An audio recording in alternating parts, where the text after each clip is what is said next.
ಲಲಿತೆ ಮತ್ತು ಮೂರರ ನಂಟು. ವೆರಿ ಗುಡ್, ಒಳ್ಳೆ ಪ್ರಶ್ನೆ ಇದು. ನಿರ್ಗುಣ, ನಿರಾಕಾರ, ನಿರ್ಲೇಪ ಇವೆಲ್ಲವೂ ಅವಳ ನಾಮಗಳೇ.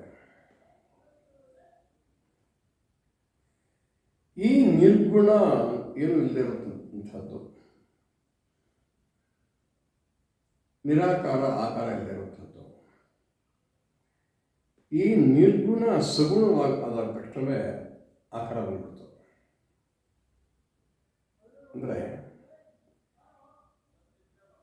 ಬ್ರಹ್ಮಾಂಡದ ಸೃಷ್ಟಿಗೆ ಕಾರಣ ಆ ಮೂರು. ಯಾವುದು? ಗುಣಗಳು, ಸಾತ್ವಿಕ, ರಾಜಸಿಕ, ತಾಮಸ ಗುಣಗಳು. ಯಾವುದೇ ಗುಣಗಳೇ ನಿರ್ಗುಣವಾಗಿತ್ತೋ ಅದು ಸಗುಣವಾದ ತಕ್ಷಣ, ಯಾವುದು ನಿರಾಕಾರವಾಗಿತ್ತೋ ಅದು ಆಕಾರ ತಿಳ್ಕೊಳ್ತು. ಹಾಗಾಗಿ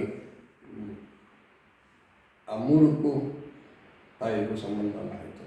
ಇನ್ನು ಆ ಮೂರು ಯಾವುದಪ್ಪ ಅಂದರೆ ಹೇಳಾಯಿತು, ತ್ರಿಗುಣಾತ್ಮಿಕ. ಅಷ್ಟೇನ, ಇನ್ನೂ ಎಷ್ಟೊಂದು ಮೂರುಗಳಿವೆ. ಇಷ್ಟೊಂದು ಮೂರುಗಳು ಅದೊಂದು ಲಿಸ್ಟ್ ಕೊಡಬೇಕು ಒಂದ್ಸಲ ಯಾರಾದರೂ ಪುಣ್ಯಾತ್ಮರು. ಸೃಷ್ಟಿ ಲಯ, ಸ್ವರ್ಗಮರ್ತ್ಯ ಪಾತಾಳ, ಹೀಗೆ ಲಿಸ್ಟ್ ಮಾಡ್ತಾ ಹೋದರೆ ಎಲ್ಲ ಮೂರೇ. ನಿನ್ನ ಪ್ರಶ್ನೆಗೆ ಲಲಿತೆಗೂ ಮೂರಕ್ಕೂ ಏನು ಸಂಬಂಧ ಅಂದರೆ ನಾನು ಅಲ್ಲಿ ನಿಲ್ಲಿಸ್ಬೇಕು ಅಷ್ಟೇ. ನಾನು ಯಾವುದು ನಿರ್ಗುಣವಾಗಿತ್ತೋ ಅದು ಸಗುಣವಾದಾಗ ನಿರಾಕಾರವಾದದ್ದು ಆಕಾರ ಪಡ್ಕೊಳ್ತು. ಹಾಗಾಗಿ ಲಲಿತೆಗೂ ಸಂಬಂಧ ಅಂತ ಹೇಳ್ಬಿಟ್ರೆ ಅದು ಅಷ್ಟಕ್ಕೆ ಮುಗಿಸ್ಬೋದು ಅನಿಸ್ತದೆ ಆ ಉತ್ತರವನ್ನು. ಸರಿ ಅಲ್ವಾ? ಯಾವುದು ನಿರ್ಗುಣವಾಗಿತ್ತೋ ಆವಾಗ ನಿರಾಕಾರವೂ ಆಗಿತ್ತು. ಆ ನಿರ್ಗುಣ ಸಗುಣವಾದಾಗ ಆ ನಿರಾಕಾರ ಆಕಾರ ಪಡ್ಕೊಂಡ್ಬಿಡ್ತು, ಸೃಷ್ಟಿ ಆಗ್ಬಿಡ್ತು. ಅಂದರೆ ಆ ನಿರ್ಗುಣ ಸಗುಣ ಏನರ್ಥ ಅಂದರೆ ಅದು ಮೂರು ಗುಣಗಳಿಂದ ಕೂಡ್ತು. ಸಾತ್ವಿಕ ಒಂದೇ, ಮೂರು ಗುಣ ಇಲ್ಲದೆ ಆಗಲ್ಲ. ಒಂದು ಯಾವುದು ಎರಡಿದ್ರೆ ಆಗಲ್ಲ. ಮೂರು ಗುಣ ಇದ್ರೇ ಬ್ರಹ್ಮಾಂಡ ಸೃಷ್ಟಿಯಾಗಿದ್ದು.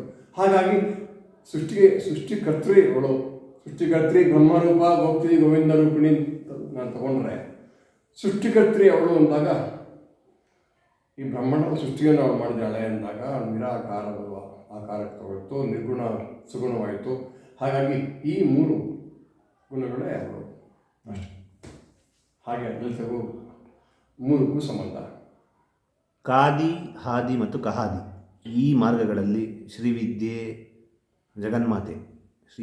ಜಗನ್ಮಾತೆ ಸಂಚರಿಸುವಂತಹ ಒಂದು ಮಾರ್ಗ, ಇದರ ಬಗ್ಗೆ ಹೇಳೋದು.